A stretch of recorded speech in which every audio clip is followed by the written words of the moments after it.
This is an ABP Life podcast.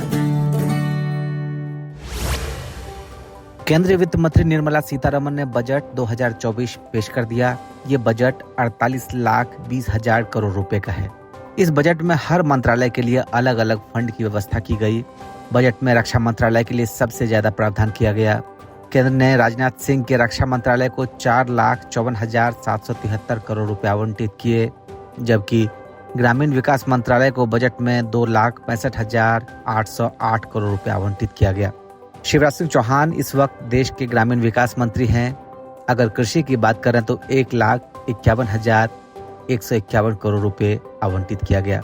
इस मंत्रालय का जिम्मा भी शिवराज सिंह चौहान के हाथों में है। अब सवाल उठ रहा है कि क्या रिफॉर्म को लेकर जो मौजूदा एनडीए सरकार है उसका फोकस कम रहा।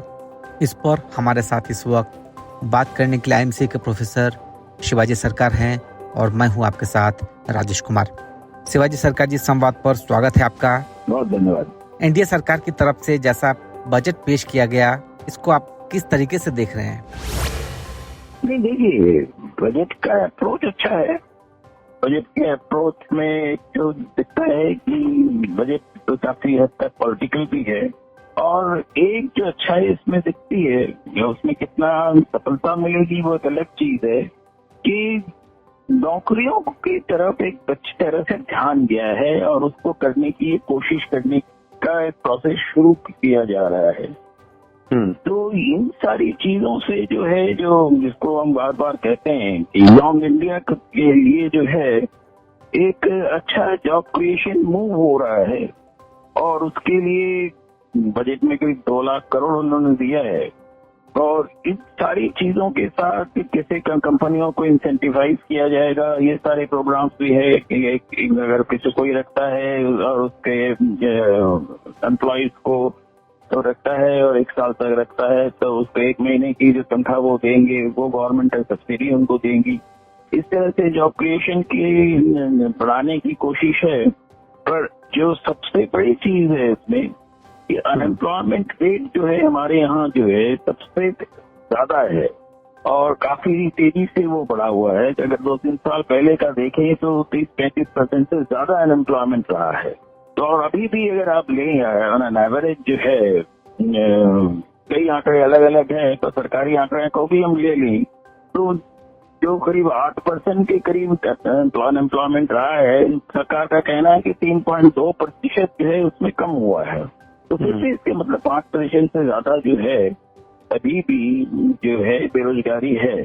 तो इन बेरोजगारी का जो सोल्यूशन निकाला है कि 500 कंपनियों के जरिए जो लोगों को एम्प्लॉयमेंट दिए जाएंगे, उसमें करीब लगभग हर कंपनी को लगभग 4,000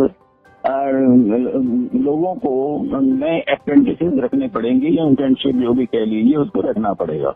अब किसी भी कंपनी के लिए किसी बड़े प्लांट भी हो, देखिए एक कंपनी का एक प्लांट तो होता नहीं, कई तरह के प्लांट होते हैं, कई अलग अलग होते हैं, हर प्लांट की रिक्वायरमेंट अलग होती है।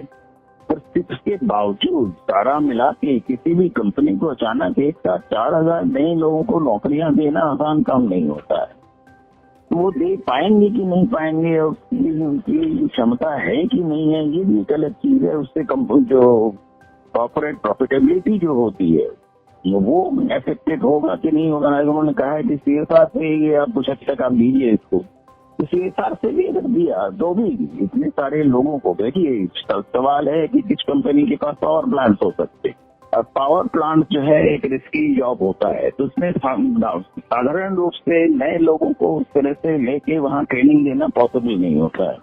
इंजीनियर्स भी होते हैं तो उसमें गिने चुने लोगों को लिया जाता है, धीरे धीरे उनको ट्रेन किया जाता है, उनको समझाया जाता है, वो समझते हैं और उस चीजों को सीखते हैं। तो हर प्लांट में जो है, जहाँ खास करके जहाँ स्पेशली रिस्की ऑपरेशन हैं, वहाँ तो इंटर्नशिप की गुंजाइश प्रैक्टिकली कम होती है।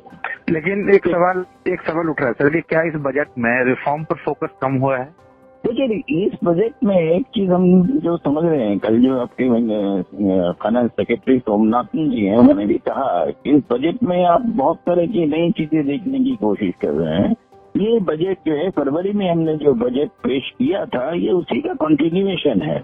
उसमें थोड़े बहुत कहीं कहीं रिफॉर्म्स किए गए हैं, जैसे कि थोड़ा बहुत चेंज किया गया है कि डिफेंस के बजट में थोड़े बहुत जो ये आंध्रा और बिहार को पैकेज दिया गया है उसमें किया गया है, और ये जो जॉब्स के उसमें है उसमें कुछ करने की कोशिश की गई है।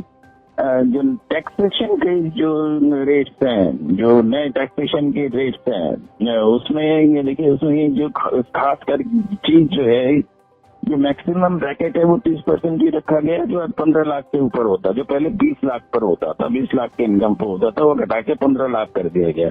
पर साथ में जो है 39% का ब्रैकेट होता था, जो कि 1 करोड़ की जिनकी इनकम होती थी उसके ऊपर लगता था, तो उसको हटाया गया है। तो सवाल है जो उसको हटाया गया है, तो जो लोअर पे पैकेट है उसके जो ऊपर जो 20% टैक्स देते थे उसको भी अब 30% टैक्स देना है। इस तरह से उसको कंपनसेट करने की कोशिश की गई है। देखिए सबसे अच्छा ये होता है, और अगर टोटल इनकम टैक्स ले लें तो कितना आता है, जो सरकार का आंकड़ा है वो करीब उसका 19% जो है वो इनकम टैक्स से आता है। और सरकार का जो डेट रिपेमेंट है और ये सारी चीजें जो हैं, जो उधारी उनको चुकानी है, वो जो है वो भी 19% आती है। यानी कि हमारा जो इनकम टैक्स का जो भी वसूली हो रही है वो सारा के सारा उधार चुकाने में जा रहा है। तो वो जिसको हम बार बार कहते हैं कि सरकार ने 90 लाख करोड़ का एक जो कैपेक्स जो है जिसको कहते हैं कि जो कैपिटल एक्सपेंडिचर के लिए जो फंड रखा है, जो पिछले साल भी इतना ही करीब था, 11,11,000 करोड़ का। तो अब सवाल है कि उसका डिटेल्स तो ये नहीं आया कि 11,11,000 करोड़ में से पिछले साल की वो पैसे पूरे खर्च हुए या नहीं हुई है, किस तरह से हुई, उसके डिटेल्स तो भी नहीं मालूम। पर ये दोबारा जो है हो सकता है उसमें से जो पैसे बचे हों उसी को लेके दोबारा किया जा रहा हो। ये कैपिटल एक्सपेंडिचर का जो बजट है, देखिए कैपिटल एक्सपेंडिचर का बजट जो है एक क्रैश प्रोग्राम के तरह किया जाता है। उसका बेसिक जो उद्देश्य होता है आज से नहीं, बहुत पुराने जमाने से चला आ रहा है कि जब कभी सूखा पड़ता था या ज्यादा बारिश होती थी तो जो राजा या बादशाह होते थे वो कई क्रैश प्रोग्राम्स करते थे और उसमें जो है कुछ नई नई चीजें बनाई जाती थी। लखनऊ के इमामबाड़ा ले लीजिए, लखनऊ के इमामबाड़ा जो है वो एक भयंकर सूखा पड़ा था, तो तब जो है वो इमामबाड़ा को क्रैश प्रोग्राम लिया गया था। उसमें कहा जाता है कि दिन में दीवारें बनती थी और रात में तोड़ दी जाती है, दोबारा बनती थी, जिससे कि लोगों को एम्प्लॉयमेंट जनरेट हो, लोगों को पैसे मिले, लोग अपना जो है गुजारा कर सके। ये क्रैश प्रोग्राम्स जो है, जब से ये कोविड आया है कई कैश प्रोग्राम्स कर रहे हैं, जो बिल्डिंग वगैरह के बनाना और पुराने बिल्डिंगों को तोड़ना, ये सारी चीजें उस कैश प्रोग्राम में ही आता है। तो ये क्रैश प्रोग्राम्स जो हैं, नए बिल्डिंग बनाना जो है अपने आप में जो है वो कोई प्रोडक्टिव एक्टिविटी नहीं होता। जितने दिनों कंस्ट्रक्शन होता है, चलिए मान लीजिए उतना हो गया, उसके बाद एक कोई प्रोडक्टिव एक्टिविटी ये नहीं होता है। तो हमें ये प्रोडक्टिव एक्टिविटी के लिए जो एम्प्लॉयमेंट जनरेशन का जो है वो जो होना चाहिए वो किससे आएगा, वो इन्वेस्टमेंट से आएगा। तो अब देखिए तो पिछले कई सालों में जो आपके एग्रीकल्चर में जो प्राइवेट इन्वेस्टमेंट आया है, एग्रीकल्चर में टोटल इन्वेस्टमेंट आया है उसका 9% है केवल, यानी कि प्राइवेट इन्वेस्टमेंट कोई इस तरह का नहीं आया है।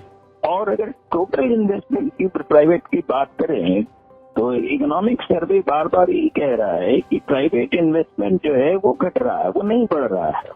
तो उसके कई कारण भी हैं, क्योंकि कुछ कई बड़ी कंपनियां जो हैं उसमें आ गई हैं और वो जो है छोटे कंपनियां जो है उनके साथ कम्पीट नहीं कर पाती हैं। छोटे कंपनियों का जिसको कहते हैं कि वो मर्जर वगैरह करा लेते हैं।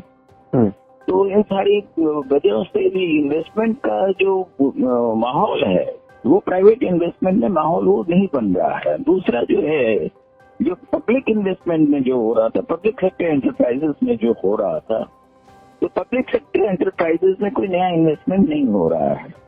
जितने पब्लिक सेक्टर इन्वेस्टमेंट थे उनमें से ज्यादातर काफी जो है कम से कम का डिसइन्वेस्टमेंट हो गया है। तो अब सवाल है कि जब वहाँ नौकरियां बनेंगी नहीं और वहाँ पब्लिक सेक्टर को बढ़ाना, देखिए लोग समझते हैं कि प्राइवेट पब्लिक सेक्टर जो है प्राइवेट सेक्टर के खिलाफ काम करती है, ऐसा नहीं है। पब्लिक सेक्टर प्राइवेट सेक्टर के खिलाफ कोई काम नहीं करती है। पब्लिक सेक्टर एक स्टैंडर्ड मेंटेन करती है, एक कॉम्पिटिटिव माहौल तैयार करती है जो प्राइवेट सेक्टर को उससे कम्पीट करना होता है। और ये जो है प्राइवेट सेक्टर को पसंद नहीं है। तो इसलिए जो है कि हमने कंपटीशन लॉ लाए, वो भी बहुत कमजोर है। हमने MRCPA जो है हमने खत्म कर दिया। कि जब आप बाजार में कंपटीशन नहीं होगा और कंपटीशन के जरिए बाजार आगे नहीं बढ़ेगा, तब तक जो है इन्वेस्टमेंट इस तरह से नहीं आते। दूसरी चीज जो है, कहीं कहीं जो प्राइवेट इन्वेस्टर्स ये भी कहते हैं कि वो जो भी है जिस वजह से भी वो कहते हैं कि हमारा इन्वेस्टमेंट जो है ठीक होना चाहिए, यानी कि इन्वेस्टमेंट बढ़ना चाहिए, इन्वेस्टमेंट घटना नहीं चाहिए। सिर्फ इन्वेस्टमेंट का डेफिनेशन ये है। तो और जो भी लगाया है वो बचा रहना चाहिए। तो कहीं ना कहीं वो जो माहौल है वहाँ कहीं ना कहीं विश्वास की कमी है। तो इसलिए जो है ये जो समस्याएं हम देख रहे हैं, इसकी वजह ये है।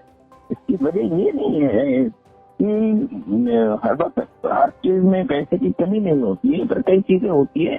तो वो माहौल जो है बजट के जरिए माहौल को पैदा नहीं किया जा सकता। कई चीजें जो होती है सरकार के एडमिनिस्ट्रेटिव में पहल से होती है, और एडमिनिस्ट्रेटिव पहल की जब हम बात करते हैं उसमें लॉ एंड ऑर्डर भी आता है। कई स्टेट में जिस तरह की कई तरह की चीजें होती हैं, उसमें जो कॉर्पोरेट्स होते हैं उनको कई तरह के लोगों को कई तरह के पैसे देने होते हैं।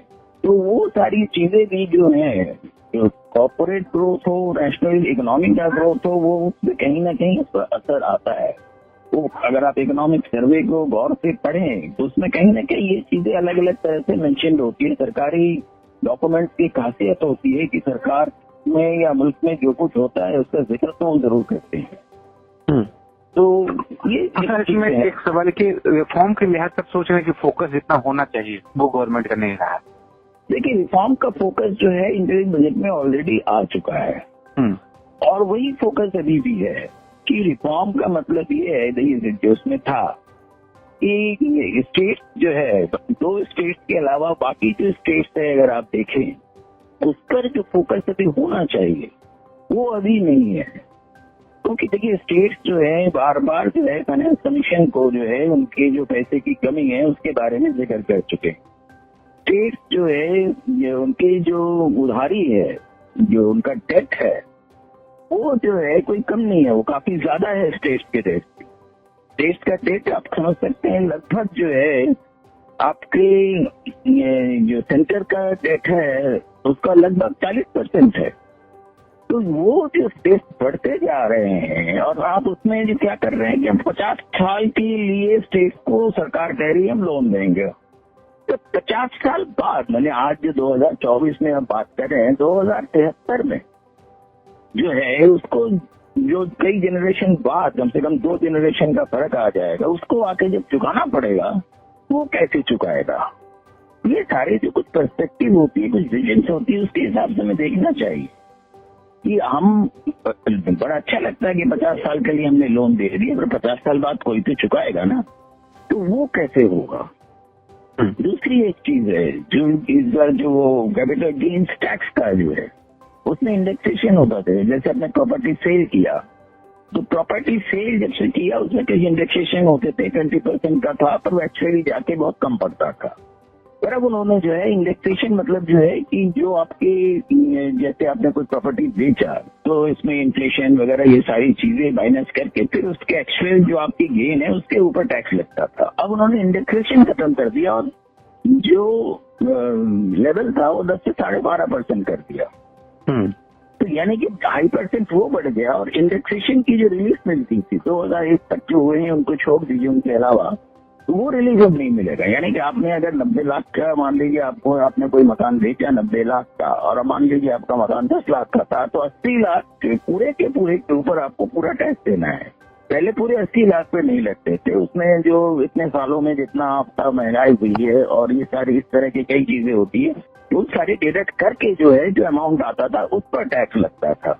इसलिए अभी इसलिए जो है ये मांग उठ रही है दोबारा कि आप जो इंडेक्सेशन को रखिए उस तरह की चीजें को, क्योंकि इंडेक्सेशन नहीं होगा तो क्या होगा, लोगों के जो है ट्रांजैक्शंस तो होंगे एक्चुअल अमाउंट पर, जो शो किया जाएगा वो कम किया जाएगा। तो आप कहेंगे ब्लैक मनी जनरेट हो रहा है, तो ब्लैक मनी जनरेट इस तरह के टैक्सेशन जब भी आप लाएंगे तो प्रॉब्लम आएंगी। देखिए एक काम अच्छा हुआ है कि सोने का जो है, सोने के ऊपर आपने 15% से जो टैक्स 6% कर दिया। तो अब जो है स्मगलिंग जो हो रहा था, देखिए एक जमाने में अगर आप ले लें आपके NDA-1 के वक्त में अटल जी के समय सोने पर ऑलमोस्ट 0 टैक्स हो गया था। तो उससे तो फिर बिल्कुल स्मगलिंग बंद हो गया, फिर उसको 2% किया गया, फिर और बढ़ाया गया। तो जितना टैक्स सोने पे बढ़ता जाएगा उतना जो है स्मगलिंग बढ़ती जाएगी, यानी स्मगलिंग बढ़ेगी तो आपके जो लॉ एंड ऑर्डर कॉस्ट है वो बढ़ेगा। तो हम इन चीजों को नहीं सोचते। सोना जो है, देखिए सोना तो इंटरनेशनली दाम पड़ेगा ही, क्योंकि अभी वर्ल्ड में जो है डॉलर का जो है उसका भी वर्चस्व कम हो रहा है। और हम हिंदुस्तान भी जो रिजर्व बैंक ऑफ इंडिया है, हम जो फॉरेन पेमेंट कर रहे हैं, कई फॉरेन पेमेंट लोग रुपए एक्सेप्ट नहीं करते हैं, डॉलर हमारे लिए ज्यादा महंगा पड़ रहा है। तो हम जो है तो विदेशों में सोना खरीद के विदेशों में रखते हैं और उसी सोने से पेमेंट कर देते हैं। तो ये सोना जो है एक नए करेंसी की तरह उभर के जब आएगा तो नेचुरली सोने के दाम तो विश्व स्तर पर बढ़ेगा ही, तो उसमें आपने कोई कमी आएगी नहीं। अभी जो कल टैक्सेस की वजह से जितना कम हुआ है उतना हो गया है, 2000 से 4000 जहाँ जहाँ अलग अलग मार्केट में अलग अलग रेट। तो इन सारी चीजों को हमें देखना पड़ेगा। और सबसे बड़ी चीज जो है तो आंध्रा और बिहार को जो पैकेज दिया गया है, बिहार को 59,000 करोड़ का, आंध्रा को 15,000 करोड़, जो शायद बजट से दिया जाए, पर मुझे नहीं लगता है कि सारा कुछ बजट से दिया जाएगा। उसमें भी बिहार के ऊपर शायद बिहार को कई तरह के लोन लेके करने पड़ेंगे और आंध्रा को भी करने पड़ेंगे। यानी कि जो स्पेशल पैकेज की बात है, स्पेशल पैकेज ना की एक स्पेशल अटेंशन है इसमें। तो इस तरह से देखिए इसमें सब कहना बड़ा आसान होता है कि बजट में ये काम क्यों नहीं किया है। कृषि का भी ले लीजिए, 1,52,000 करोड़ का जो है कृषि बजट है और 1,64,000 करोड़ जो है वो फूड सब्सिडी वगैरह में देनी है, इस तरह की चीजों में और देना है। तो ये कैसे आएंगे, कहाँ से आएंगे, ये एक बड़ा कठिन प्रश्न है। 1,52,000 करोड़ हिंदुस्तान जैसे बड़ी इकोनॉमी के लिए, एग्रीकल्चर की इकोनॉमी अगर आप ले लें, काफी बड़ी इकोनॉमी है। और एग्रीकल्चर इकोनॉमी में नॉर्मली जो आपके डायरेक्ट बेनिफिट कुछ जा रहे हैं, किसान सम्मान निधि वगैरह जो जा रहा है, MSP के जो पेमेंट होते हैं, उसके अलावा सरकार का तरफ से पेमेंट नहीं होता है। वो जो जितने भी होते हैं बैंकों के जरिए होते हैं। तो बैंकों के जरिए जब होता है तो बैंकों का NPA भी बढ़ने का खतरा रहता है। और इसीलिए देखिए तो कृषि में अगर आप देखें जितना भी किया गया है, बहुत सारी चीजें कहा गया है। और वित्त मंत्री ने पहले ही कह दिया कि ये तो हम पहले पिछले महीने कर चुके हैं, MSP पहले ही कर चुके हैं, इंटरिम बजट में हम पहले ही ये चीजें दे चुके हैं। तो उसमें नई चीजें कम है उस तरह से। तो और दूसरी चीज NPA के, देखिए NPA के लिए जो है आपके रिजर्व बैंक और फाइनेंस मिनिस्ट्री बहुत सतर्क है। इसीलिए उन्होंने, आपने देखा होगा कि गवर्नमेंट ने 100 करोड़ का जो छोटे और मध्यम वर्ग के जो इंडस्ट्रीज है, MSMEs जिनको हम कहते हैं, उनके लिए उन्होंने गारंटी पैकेज बनाई है कि सरकार गारंटी देगी कि ये लोन वापस होगा। तो 100 करोड़ का लोन सरकार नहीं दे रही है, 100 करोड़ जो है MSME से फीस लिया जाएगा अलग से, उससे उसका कॉर्पस बनाया जाएगा। और उस कॉर्पस से जो है कि अगर MSME लोन नहीं दे पाते हैं तो उस कॉर्पस से उसको पेमेंट किया जाएगा।